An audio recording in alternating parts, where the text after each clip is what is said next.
Assalamualaikum warahmatullahi wabarakatuh.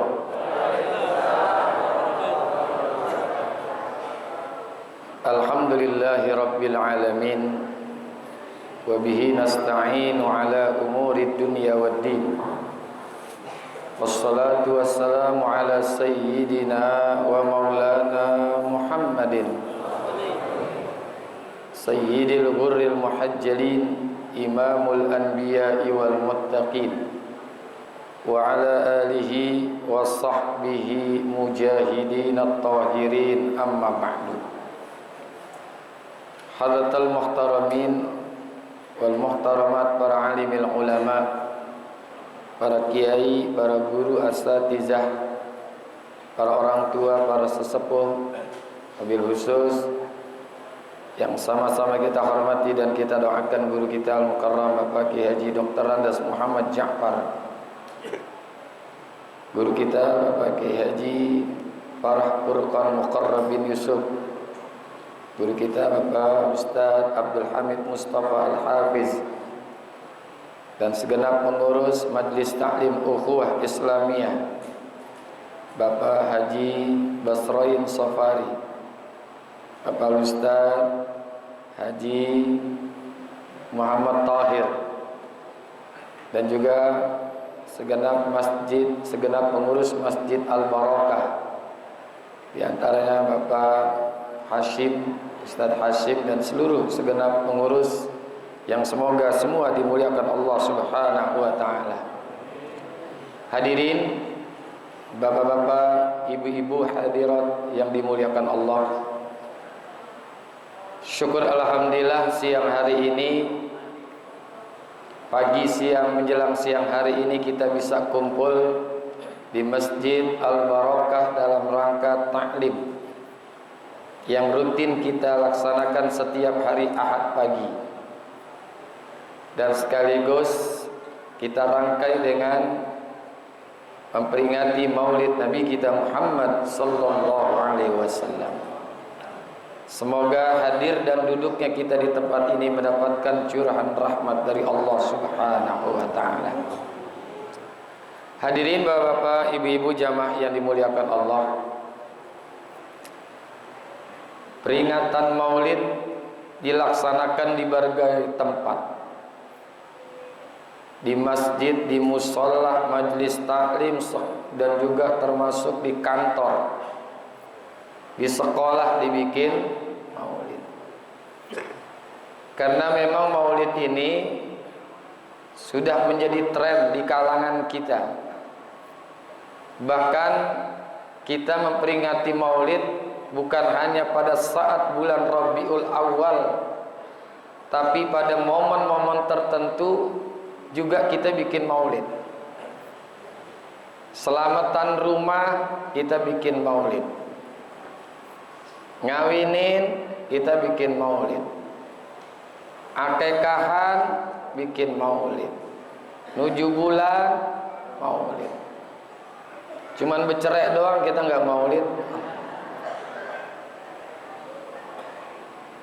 Walaupun ada juga orang yang mengatakan peringatan maulid ini bid'atun munkaratun la aslalaha, bid'ah yang munkar yang tidak ada dasar hukumnya.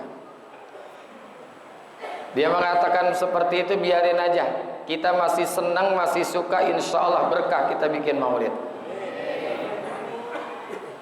Sebetulnya banyak sekali dalil-dalil yang membolehkan kita memperingati maulid.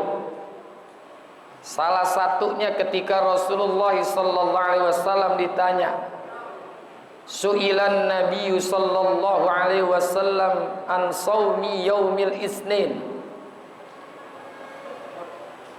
Rasulullah pernah ditanya kenapa beliau melaksanakan puasa pada hari Senin. Beliau menjawab, fihi wulidtu wa fihi unzila alayya. Hari Senin itu adalah hari di saat aku dilahirkan, dan hari Senin juga saat diturunkan wahyu kepadaku. Ini menjadi dalil buat kita bahwa dibolehkannya bikin maulid, karena Nabi juga bikin maulid. Cuman tidak seremonial. Beliau melakukan maulid dengan cara taqarrub, yaitu berpuasa pada hari Senin. Kepentingan buat kita umat yang dicintai oleh Rasulullah, mesti kita mengingat sejarah hidupnya Nabi kita Muhammad sallallahu alaihi wasallam. Meskipun tidak hanya di bulan Rabiul Awal saja, setiap saat kita mesti mengingat sejarah Rasulullah. Makanya ulama itu pinter. Sejarah Nabi dibikin nazam, dibikin syair, sehingga kalau kita lantunkan itu seperti lagu. Maka muncullah Sarafal Anam, Rawi Diba, Rawi Azab, Simtud Durar, Diaul Lami, dan lain sebagainya. Tuh ulama-ulama itu pinter. Sejarah Nabi dibikin lagu, karena mereka tahu manusia itu, orang itu lebih cepat menghafal lagu ketimbang menghafal sejarah. Jangankan lagu yang paling baru nih, Cikini ke Gondang Dia, ada kan lagu gitu Bu ya? Lagu yang paling lama sekali, sampai hari ini kita masih ingat. Ini kalau saya sebutin depannya aja, saya yakin Bapak Ibu bisa nyambung nih. Rasa cinta. Udah. Di masjid jangan nyanyi. Tuh ulama pintar, sejarah Nabi tapi dibikin lagu supaya kita gampang ingat. Kalau orang-orang tua kita dulu kalau mau nikahan tuh anaknya disuruh baca Rawi Azab. Alhamdulillahilladzi qad aujada min nurihi nuram bihi ammal huda sabaqal awalima fil wujudi bi asriha fa kullu minhu bil haqiqati mubtada.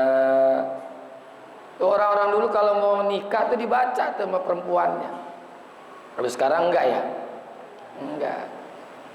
Baca lagi rawi-rawi yang lain. Itulah pinternya ulama sejarah Nabi, dibikin lagu agar kita ini cepat hafal.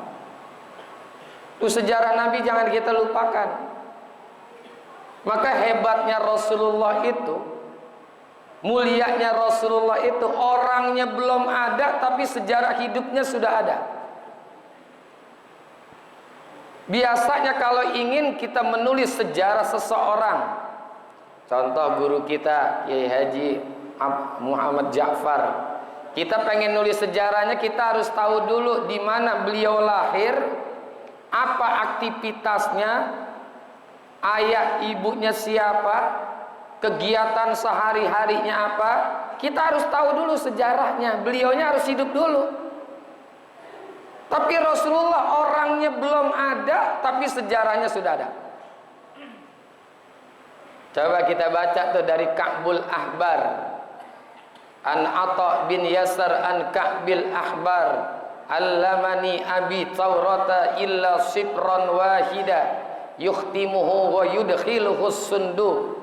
Falamma mata abi fatahtuhu faizan fihi nabiyyun kana yakhruju akhiriz zaman mauliduhu bi Makkah wa hijratuhu bil Madinah wa sultanuhu bisyam.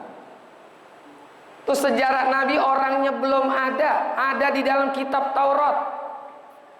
Ini riwayat ini dari Atha bin Yasar, sumbernya dari Ka'bul Ahbar. Apa kata Ka'bul Ahbar? Aku pernah diajarin kitab Taurat oleh ayah saya. Tapi ada satu lembar yang ayah saya tidak ajarkan, dan beliau sobek masukin ke dalam kotak yang sebelumnya dilipat-lipat dulu.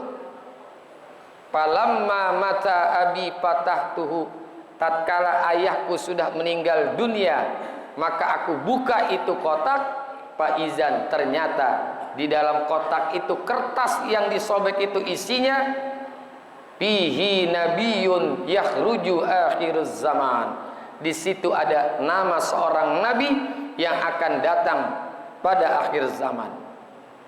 Mauliduhu bi Makkah wa hijratuhu bil Madinah wa sultanuhu bisyam. Lahirnya di Mekah, hijrahnya ke Madinah, kekuasaannya sampai ke negeri Syam. Itu padahal Nabi Musa dengan Nabi Muhammad itu masanya jauh. Jangankan dengan Nabi Musa, dengan Nabi Isa aja itu kurang lebih kata ulama setengah abad, 500 tahun. Tapi lihat Rasulullah, orangnya belum ada, orangnya belum hadir, orangnya belum lahir, tapi sejarahnya sudah termaktub di dalam kitab Taurat. Inilah salah satu dari sekian banyak kemuliaan Nabi kita Muhammad sallallahu alaihi wasallam. Dan Rasulullah itu asraful anbiya'i wal mursalin. Nabi yang paling mulia, Rasul yang paling mulia. Di dalam kitab Burdah, Al-Imam Al-Bushiri menyebutkan syair-syair tentang pujian kepada Rasulullah. Salah satunya beliau mengatakan, faqan nabiyyina fi khalqin wa fi khuluqin walam yudanuhu fi ilmin wala karami. Rasulullah itu mengungguli para nabi fi khalqin wa fi khuluqin, baik pada sosoknya maupun juga pada perilakunya. Walam yudanuhu fi ilmin wala karami, dan tidak ada seorang nabi pun yang mampu mengalahkan keilmuan Rasulullah dan juga kedermawanan daripada Nabi kita Muhammad sallallahu alaihi wasallam. Nih sosoknya Rasulullah kalau kita bandingkan dengan nabi-nabi yang lain, nggak ada yang bisa mengalahkan Rasulullah. Di antaranya Rasulullah itu disebut nabi yang paling ganteng. Meskipun banyak orang bilang nabi yang ganteng itu Nabi Yusuf. Nabi Yusuf memang betul ganteng. Kita bisa baca di dalam Al-Quran. Ketika Imra'atul Aziz, istri daripada raja, sagopa hubban, jatuh cinta, senang, demen kepada Nabi Yusuf, sehingga perempuan-perempuan, pembesar-pembesar, ini bukan perempuan-perempuan biasa nih, wanita-wanita besar, istri-istri para pejabat eselon 1, eselon 2 sampai eselon seterusnya, itu mencemooh Siti Zulaikha, ngata-ngatain, mencaci maki. Dasar Zulaikha udah tua, nggak tahu diri banget jadi orang, masih demen sama berondong. Saat itu Nabi Yusuf masih berondong, belum punya siapa-siapa karena masih bujangan, masih muda. Mirip kisah cintanya Yuni Shara dengan Raffi Ahmad.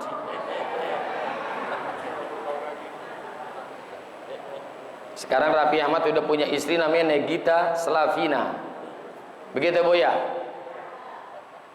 Zulaikha bilang, kalian belum kenal dan belum pernah melihat Yusuf.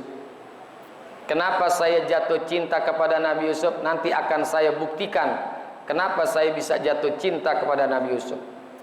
Dibuktikan oleh Zulaikha. Diundang tuh perempuan-perempuan jet set, perempuan-perempuan sosialita yang punya kedudukan tinggi di kota Mesir, dikumpulin dalam satu ruangan, disediakan kursi, meja, buah-buahan dan juga pisau.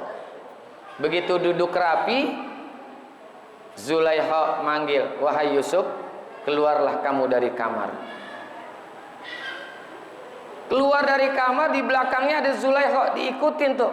Nabi Yusuf dilihat dari belakang, jalannya cakep. Kayak peragawan-peragawan di TV, kalau jalan itu indah, diatur, karena dia punya aturan-aturan di dalam berjalan, cara duduknya diatur. Nabi Yusuf begitu. Sehingga ketika Nabi Yusuf keluar, itu perempuan yang sedang duduk megang pisau, buah-buahan, terperangah melihat Nabi Yusuf alaihissalam. Sehingga Al-Quran menyatakan, di dalam Al-Quran ada tuh abadi, wa qulna hasalillah ma hadza basyara in hadza illa malakun karim. Wa qulna hasalillah. Hasalillah kalau bahasa gampang ini, bujug deh. Tahu bujug? Kalau bahasa gampangnya enaknya gini. Wah, ini sih bukannya orang, ini mah malaikat ini mah. Tuh karena terpesona dengan Nabi Yusuf, mereka itu tidak berasa ketika lagi megang pisau, bukan buah yang dipotong-potong, jarinya yang diiris-iris. Tuh lihat tuh, gantengnya Nabi Yusuf alaihissalam. Coba nih di Warakas, kita kumpulin perempuan, gak usah banyak-banyak, 15 orang aja. Yang muda-muda sediain kursi, sediain meja, kasih buah-buahan sama pisau. Habis itu kita suruh keluar Bang Usup keluar. Tuh kira-kira perempuan yang kita undang motong jarinya apa motong Bang Usup kira-kira tuh ya. Nih, ini baru Nabi Yusuf, apalagi Nabi kita Muhammad sallallahu alaihi wasallam. Karena Al-Imam Al-Qurtubi di dalam risalahnya beliau mengatakan, inna husna jamali Rasulillah lam yazhar kamila li'annahu law zahara ala haqiqatihi allati ihtawat al-jamala kullahu mastata'a ashabuhu ayyajidu ala anfusihim at-taqa liyanzuru ilaih. Kata Imam Al-Qurtubi, inna husna jamali Rasulillah lam yazhar kamila. Sesungguhnya keindahan, kerupawanan, kegantengan yang dimiliki oleh Rasulullah belum Allah tampakkan semuanya. Li'annahu law zahara ala haqiqatihi.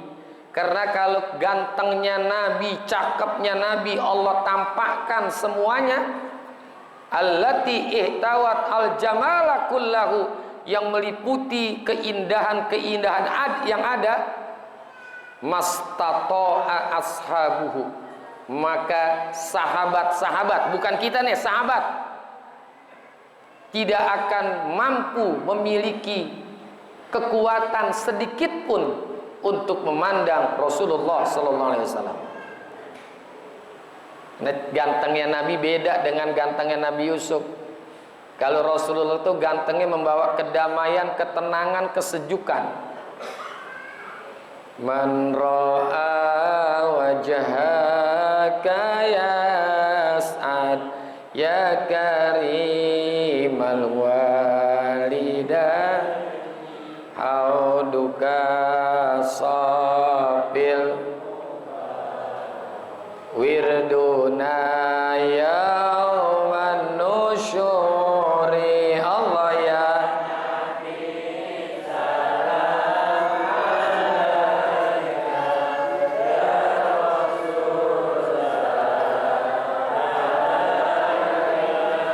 ya Habib salam alaika.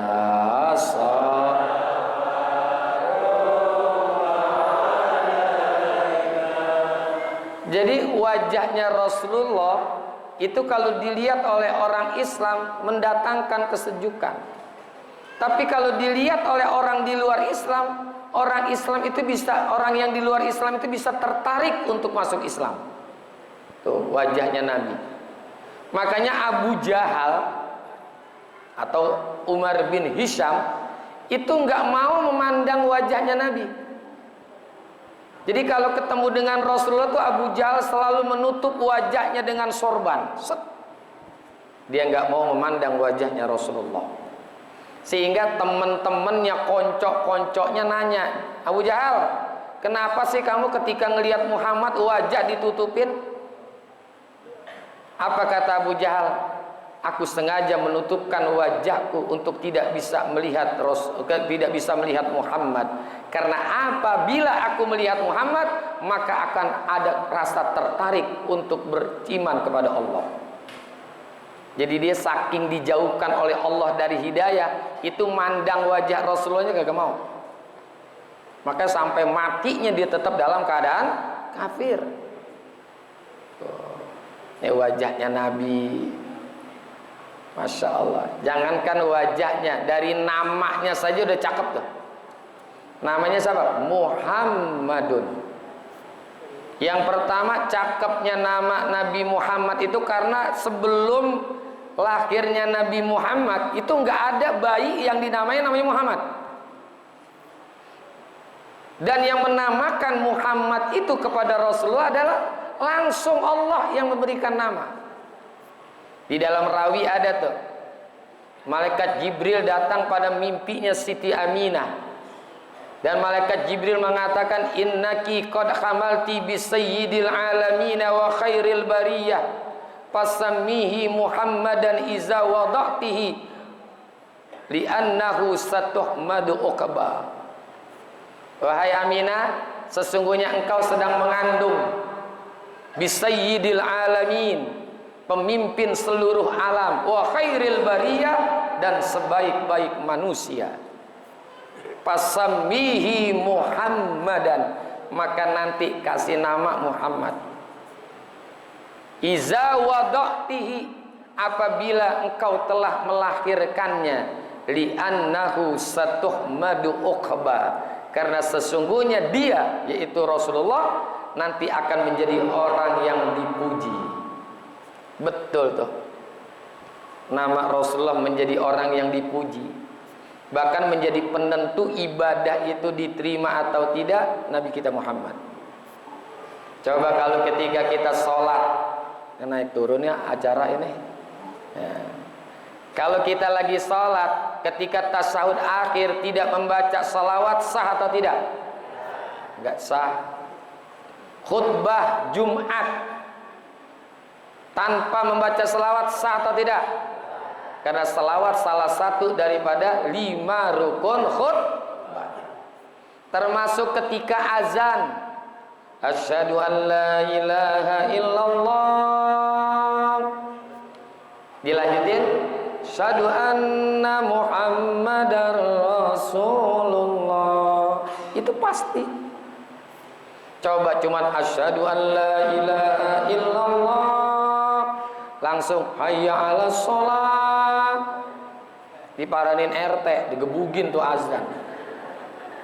Tuh, lihat nama Nabi Muhammad menjadi penentu suatu ibadah itu benar atau tidak, sah atau tidak. Makanya kita patut bersyukur menjadi umat Rasulullah sallallahu alaihi. Ini baru dari sisi namanya saja, belum lagi sosoknya. Sosoknya Nabi itu luar biasa dah, udah nggak bisa dibayangin. Makanya jangan samain Rasulullah itu dengan manusia-manusia yang lain. Muhammadun basharun laisa kal basar. Rasulullah itu manusia tapi tidak seperti manusia.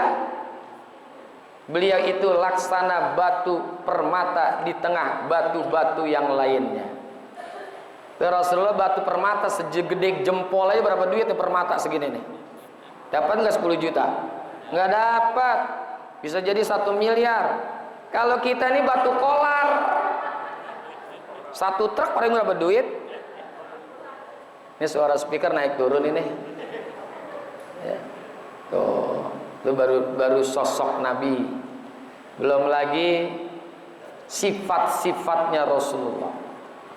Ada khosois, prioritas yang Allah berikan kepada Rasulullah. Di antaranya ada di dalam kitab Mafahim Yajibu Antussoha. Sayyid Muhammad bin Alwi bin Abbas al-Maliki menyebutkan ada kurang lebih 10 khosois Rasulullah. Di antaranya lam yahtalim qatta. Rasulullah itu belum pernah mimpi jorok. Belum pernah ngimpi jorok. Umumnya manusia, khususnya laki-laki menjelang baliknya itu suka ngimpi jorok, betul? Rasulullah nggak pernah. Lam yatasa'ab koto, belum pernah nguap sama sekali. Nguap, ngerti nguap? Orang Betawi angom. Nabi itu belum pernah nguap. Kalau kita kan ngaji nguap, sholat Jumat nguap, lagi sembahyang aja nguap. Rasulullah belum pernah nguap. Laisa lahu zillun, Rasulullah itu enggak memiliki bayangan. Kenapa Rasulullah enggak memiliki bayangan? Karena cahaya matahari, cahaya bulan kalah dengan cahayanya Rasulullah. Anta syamsun anta badrun anta nurun nuri anta iksiru wa ghali anta misbahu suduri. Allah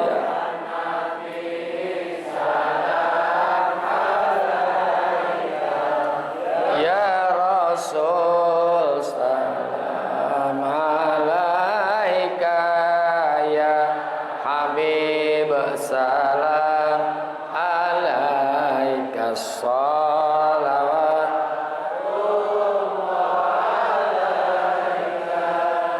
Disebut anta syamsun anta badrun. Ini kalau dalam ilmu namanya syibhul mubalaghah, perumpamaan yang di atas perumpamaan. Enggak pakai anta kasyamsi, tapi langsung anta syamsun anta badrun anta nurun, syibhul mubalaghah. Itu hebatnya Nabi, maka enggak ada bayangannya. Kenapa enggak ada bayangannya? Yang pertama alasannya karena khawatir bayangan Rasulullah itu diinjak orang. Jadi diinjak orang itu enggak boleh. Makanya namanya Rasulullah pun nggak boleh diinjak orang. Ada salah satu petinju, saya pernah dapat itu dari kawan, Muhammad Ali, petinju legendaris. Dia ini mendapatkan penghargaan dari Amerika, New York. Itu ada satu tempat namanya walking climb namanya, tempat jalannya seseorang. Jadi kalau itu jalanan, di situ ditaruhin nama-nama tokoh, artis, selebritis, penemu segala macam. Salah satunya Muhammad Ali akan ditaruh di situ. Jadi tapi itu jalanan, trotoar. Muhammad Ali bilang, saya tidak mau kalau nama saya diinjak-injak orang. Karena nama saya adalah nama Nabi saya. Saya tidak rela dan tidak ridho kalau nama saya diinjak. Bukan karena sayanya, karena di situ ada nama Nabi kita Muhammad SAW. Makanya nama Imam Ali khusus ditempatkan di dinding. Tuh namanya aja nggak boleh diinjak. Tuh. Jadi kemuliaan Nabi laisa lahu zillun. Yang berikutnya apa lagi? Ma yakhruju minhu tabtaliul ar. Apa-apa yang dikeluarkan oleh Rasulullah langsung diserap oleh bumi, set hilang. Jadi kalau beliau itu nggak ada bekasnya, langsung ditelan sama bumi. Beda sama kita berak di kebun. Begitu seminggu tumbuh cabe, tomat, cabe, kadang-kadang rambutan, duren numbuh di situ. Tuh Nabi itu masya Allah. Minna najisun wa minhu tahirun. Kalau dari diri kita ini najis, dari Nabi kagak ada yang najis. Darahnya suci. Apa saja yang dari Nabi itu semuanya suci. Bahkan air kencingnya juga suci. Ada seorang pembantu beliau namanya Khobrah. Lagi pulang dari mana-mana kena panas, aus. Begitu nyampe rumah Rasulullah, ada mangkok main tenggak aja tuh minum. Begitu habis, ditaruh lagi di situ. Nabi pulang, Khobrah, air yang di mangkok mana? Syaribtu ya Rasulullah, aku minum ya Rasul. Apa kata Nabi? Sehataki, engkau akan sehat. Karena yang menium perempuan. Kenapa langsung diminum? Karena kencingnya Nabi nggak ada baunya. Beda sama kencing kita. Apalagi habis makan jengkol, mantap itu. Masya Allah, ini Nabi nih banyak banget kelebihan-kelebihan yang dimiliki oleh Rasulullah yang tidak dimiliki oleh Nabi-Nabi sebelumnya.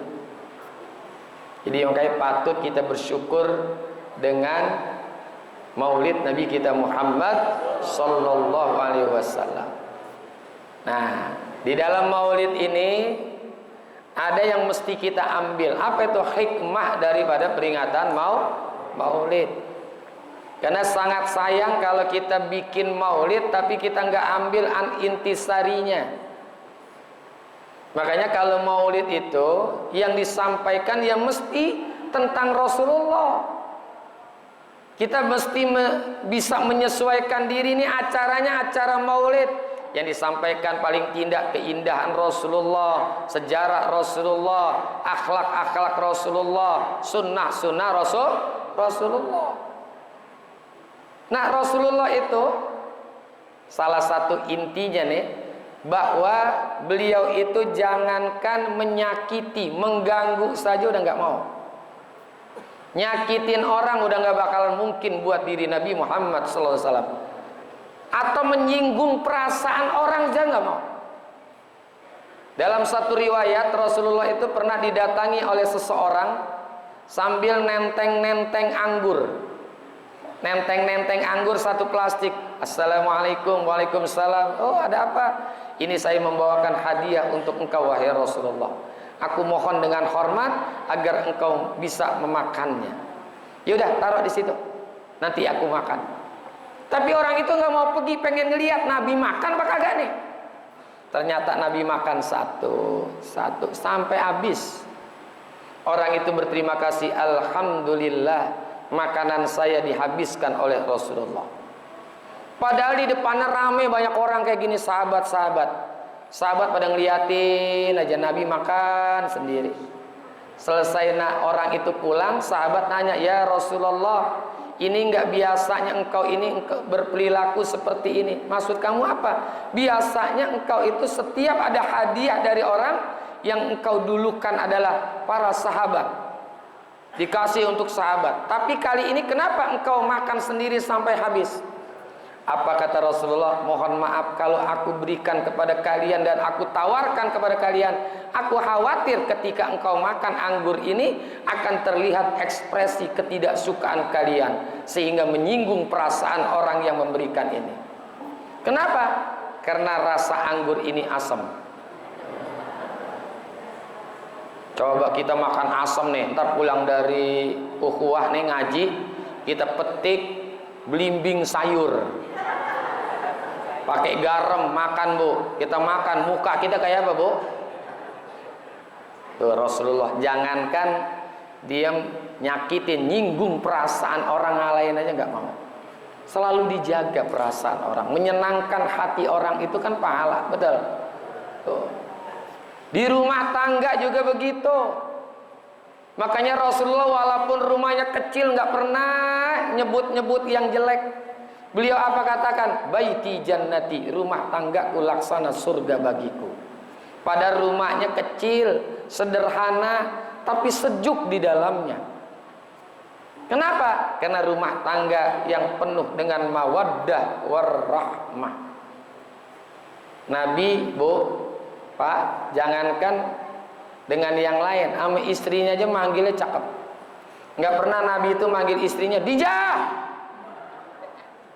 Manggil Siti Aisyah dari jauh, Aisyah, sini dah. Nggak pernah begitu.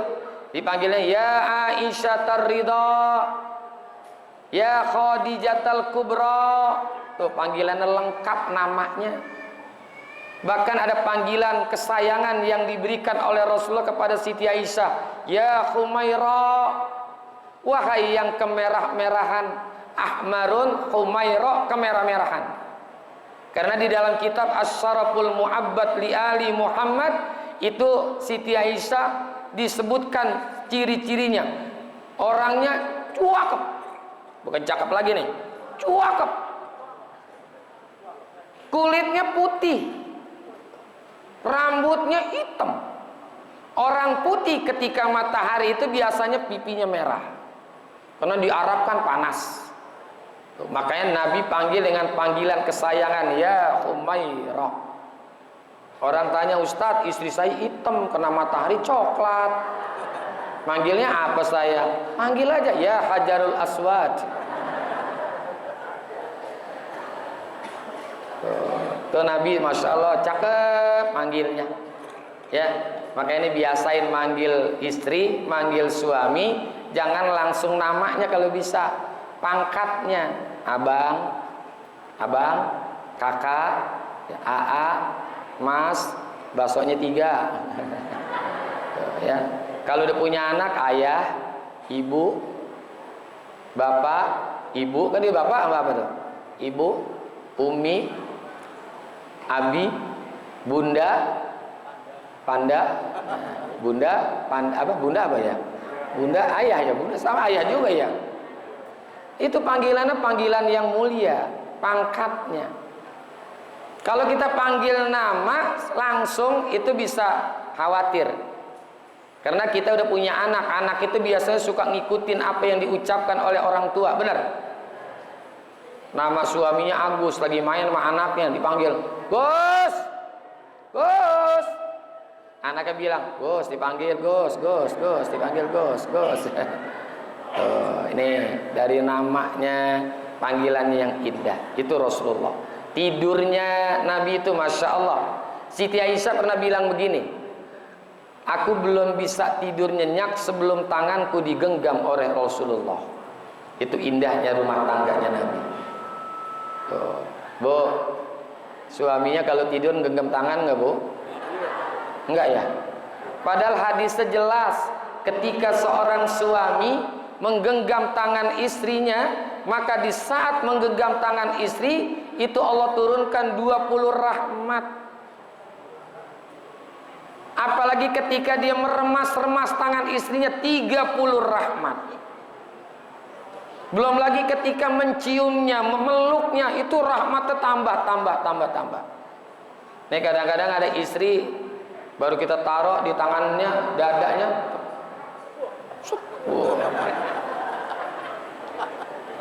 udah kita teriak gerah, panas gerah tangan terus sini,